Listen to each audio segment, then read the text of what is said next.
The late afternoon sun was a cinematographer's dream, casting long golden shafts of light through the weeping willow trees that lined the estate.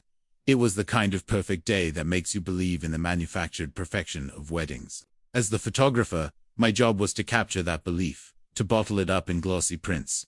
The air hummed with the gentle buzz of contented guests and the distant, melodic strains of a string quartet tuning up.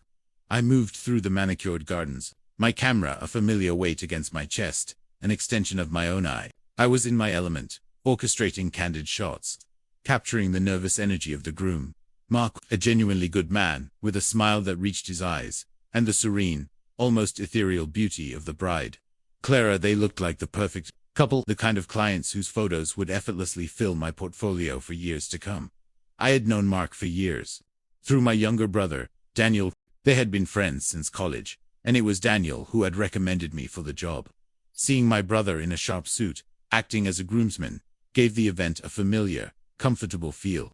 He caught my eye from across the lawn and gave me a thumbs up, a silent acknowledgement of the beautiful scene. I smiled back, feeling a quiet sense of pride. My life's work was to frame happiness, and today, that happiness felt close to home. The ceremony was set to begin, and I took my position near the front, checking my lenses, my settings, ensuring everything was technically flawless for the moment that mattered most. The scent of roses and freshly cut grass filled the air, potent cocktail of nostalgia and anticipation. The ceremony itself was a blur of heartfelt vows and tearful glances, all framed perfectly through my viewfinder. Clara's voice was soft but steady as she made her promises to Mark, and he looked at her with an expression of such pure, unguarded adoration that I felt a pang of secondhand joy. These were the moments I lived for, the quiet, unscripted emotions that told the real story. The officiant pronounced them husband and wife, and the crowd erupted in a wave of applause. "You may kiss the bride," he said, and as Mark leaned in, I held my breath, my finger poised on the shutter, ready to capture the triumphant, definitive seal of their union. It was the peak of the narrative, the climax of the fairy tale I was being paid to document. As their lips met, I did what I always do. I fired off a series of rapid shots to ensure I captured the perfect moment. But my professional instincts also told me to look for the reaction shots, the faces of the parents, the joy in the crowd. On a whim, a gut feeling I couldn't explain, I swiveled my long focus lens towards the groomsmen. I found my brother's face in the crowd and zoomed in, expecting to see a celebratory grin for his old friend. But that's not what I saw. Instead, his face was a mask of raw, unfiltered agony. His jaw was clenched, his eyes glistening with unshed tears, and his expression was one of such profound loss and heartbreak that it stole the air from my lungs. In that split second, through the detached intimacy of my camera lens, I saw the truth. He wasn't watching his best friend get married. He was watching the woman he loved give herself to another man. The world tilted, the jubilant sounds of the crowd fading into a dull, distant roar in my ears. I lowered the camera, my hands suddenly slick with sweat, my heart hammering against my ribs. I looked at Daniel with my own eyes, the distance between us feeling both vast and non-existent. He had already composed himself, the mask of a smiling groomsman slipping back into place, but the image was seared onto my memory, burned onto my camera sensor. The truth was a physical weight in my gut. I had to keep shooting. The couple was now walking back down the aisle, showered in white rose petals, their faces alight with a joy that now felt like a cruel parody. I raised my camera, my movements stiff and robotic, and continued to do my job, framing smiles, capturing laughter, documenting a beautiful lie. The reception was held in a grand open-air pavilion, draped in fairy lights that twinkled against the deepening twilight sky. The clinking of champagne glasses, the cheerful chatter, the first dance, it was all a surreal, slow-motion nightmare. My camera acted as a shield, a barrier between me and the unfolding drama only I seemed to see. I watched them all through my lens. I saw Clara, the blushing bride, share a dance with her father. But then I saw her eyes find Daniel's across the crowded room, and for a fleeting second, her smile faltered. I captured the moment, a tiny, almost imperceptible crack in her perfect bridal facade. I saw Daniel, leaning against the bar, his own smile tight and forced as he clapped along to the music. My job required me to be invisible, a silent observer. But now that role felt like a curse. I was a ghost at the feast, haunted by the truth. I had to photograph Clara and Daniel together as part of the bridal party group shots. Standing them side by side, I watched as their arms brushed against each other, a simple, accidental contact that was charged with an electric, forbidden energy that was palpable to me. I directed them to smile, and they obeyed, their faces turning towards my lens. Two people performing their roles in a play that was spiraling into tragedy. The lie was suffocating, and I felt complicit in it. My camera capturing not memories, but evidence of a deep and devastating betrayal. I couldn't stay for the whole reception. After the cake was cut and the main events were documented, I packed my gear, making my excuses about needing to get a start on backing up the photos. The drive home was a long, dark journey through winding country roads that eventually bled into the lonely, rain-slicked streets of the city. The rhythmic swish of the windshield wipers was the only sound, a hypnotic, monotonous beat counting out my confusion and anger. I parked in front of my apartment building, the streetlights casting a sickly yellow glow on the wet pavement. I sat in the car for a long time, the engine off, the silence inside a heavy blanket. I had a camera full of beautiful images hiding one ugly, heartbreaking secret, and I had no idea what to do with it. For 2 days, I avoided looking at the photos. I avoided Daniel's calls. The thought of confronting him felt like standing on the edge of a cliff, knowing that taking a single step forward would change everything forever. But the silence was its own form of torture. Finally, I couldn't bear it any longer. I called him and told him to meet me at our parents' old house, which had stood empty since our mother moved to a smaller place last year. It was a neutral, silent place, filled with the ghosts of our shared childhood. A fitting backdrop for the conversation that was about to kill the relationship we had as adults. A storm was rolling in, the sky a bruised purple, and the air was thick and heavy, charged with an unspoken tension that mirrored my own. He arrived looking wary, his usual confident stride replaced with a cautious hesitation. He knew this wasn't a social call. We stood in the dusty living room, the furniture draped in white sheets like pale phantoms. "What's this about, Leo?" he asked, trying for a casual tone that didn't land. I didn't waste any time. I pulled out my laptop, opened the folder of wedding photos, and turned the screen towards him. I clicked directly to the image, the one I had zoomed in on, the one of his face, contorted in silent agony, as Clara kissed her new husband. The color drained from his face. There was no denial, no confusion, just the quiet, devastating implosion of his composure. "We were together for a year," he said, his voice raspy, barely above a whisper. He sank onto the edge of a covered sofa, his head in his hands. Before she even met Mark properly, it was intense. We ended it because it was too complicated. She was my friend's little sister. I was Mark's best friend. It was a mess waiting to happen. She met Mark, and he was stable. He was safe. He was the right choice. We both agreed she should move on, that she should be with him. He spoke of it like a business decision, a logical conclusion, but his voice trembled, betraying the raw emotion. Beneath the surface, the storm finally broke outside, rain lashing against the window panes, a dramatic, almost cliché soundtrack to our family's unraveling. The confession just made it worse. This wasn't a fleeting mistake. It was a deep, complex history that they had deliberately buried. "So you just stood there and let them get married?" I asked, my voice rising with a furious, incredulous anger. "You let a good man, your best friend, marry a woman who is in love with you. And you, my brother, stood beside him and smiled." The hypocrisy was staggering. He looked up at me, his eyes pleading. "It's what she wanted, Leo. She thought she could make it work, that she could learn to love him enough." I was trying to support her choice, but his words rang hollow. He wasn't supporting her. He was enabling a lie, trapping 3 people in a future built on deceit.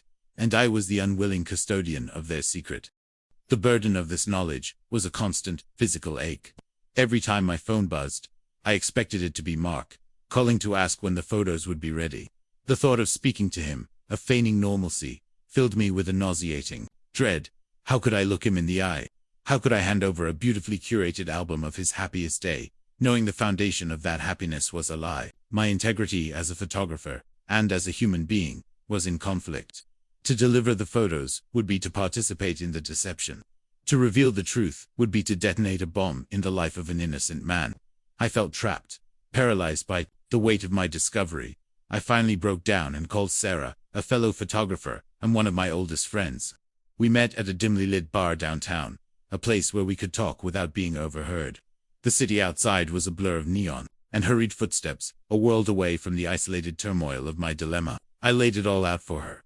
the story spilling out of me in a torrent of confused, angry words. She listened patiently, her expression growing more serious with every detail. When I finished, she was quiet for a long time, swirling the ice in her drink.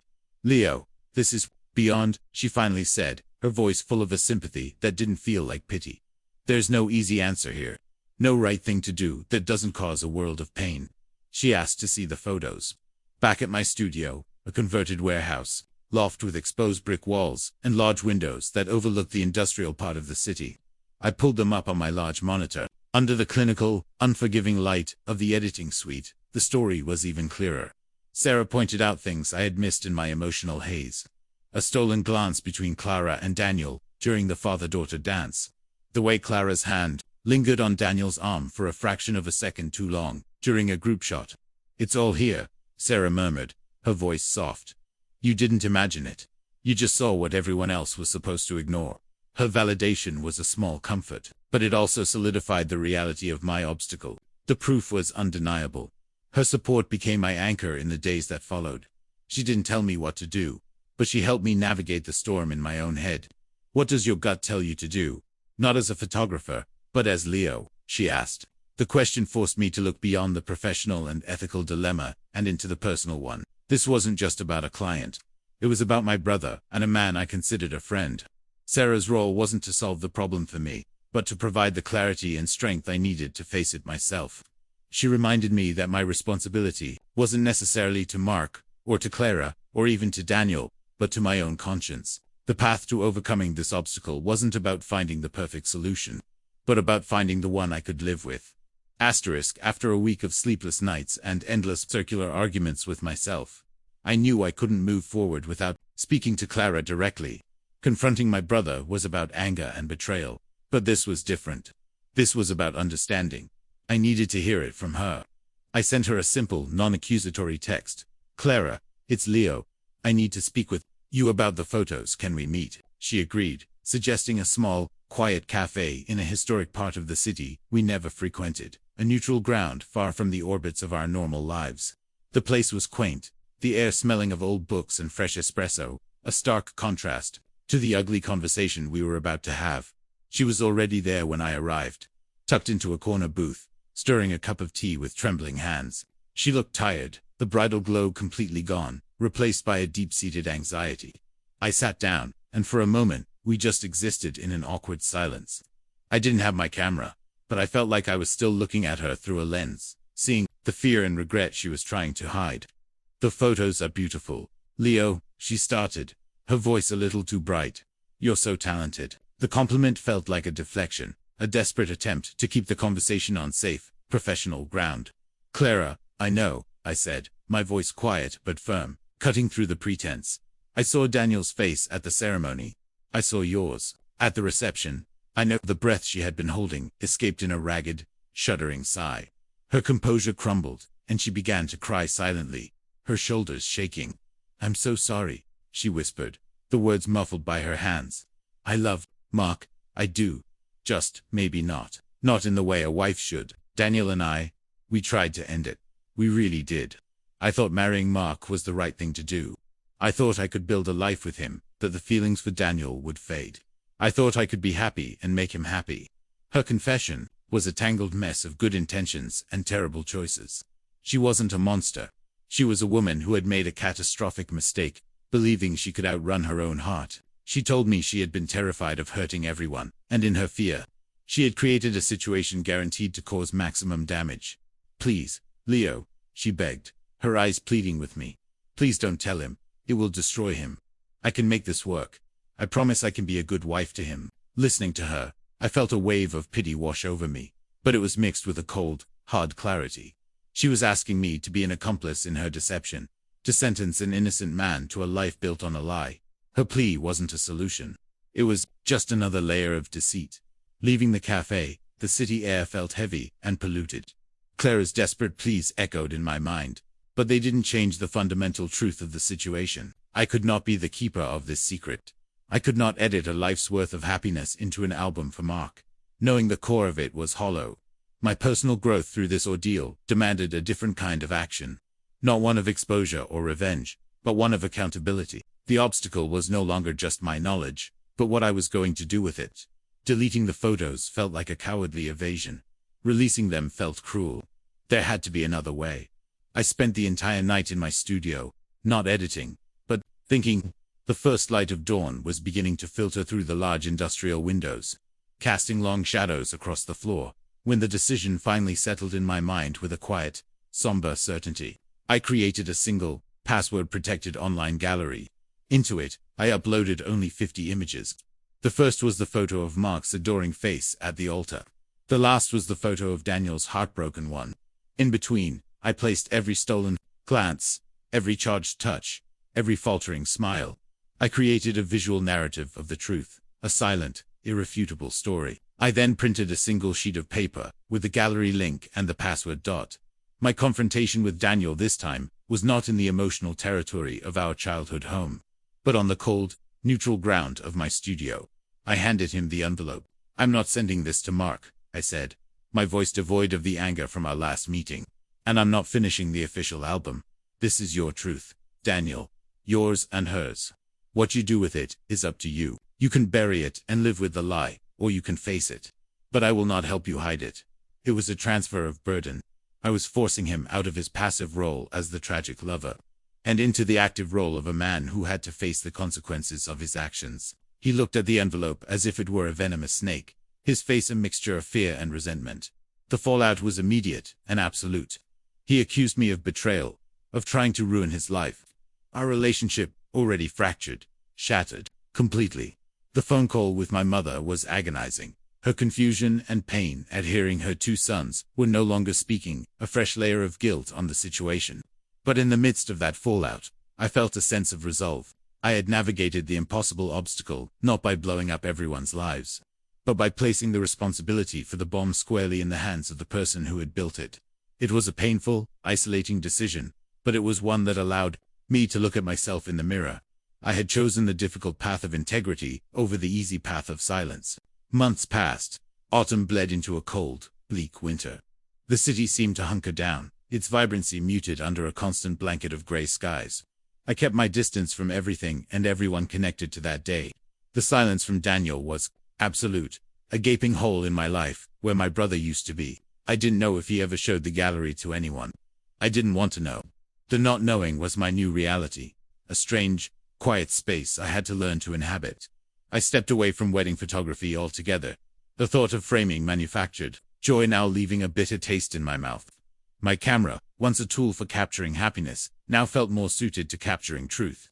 No matter how uncomfortable, I poured myself into a personal project, a series of portraits of strangers on the city streets. I was drawn to the unscripted moments, the faces that showed the wear and tear of real life, the unguarded expressions of people lost in their own thoughts.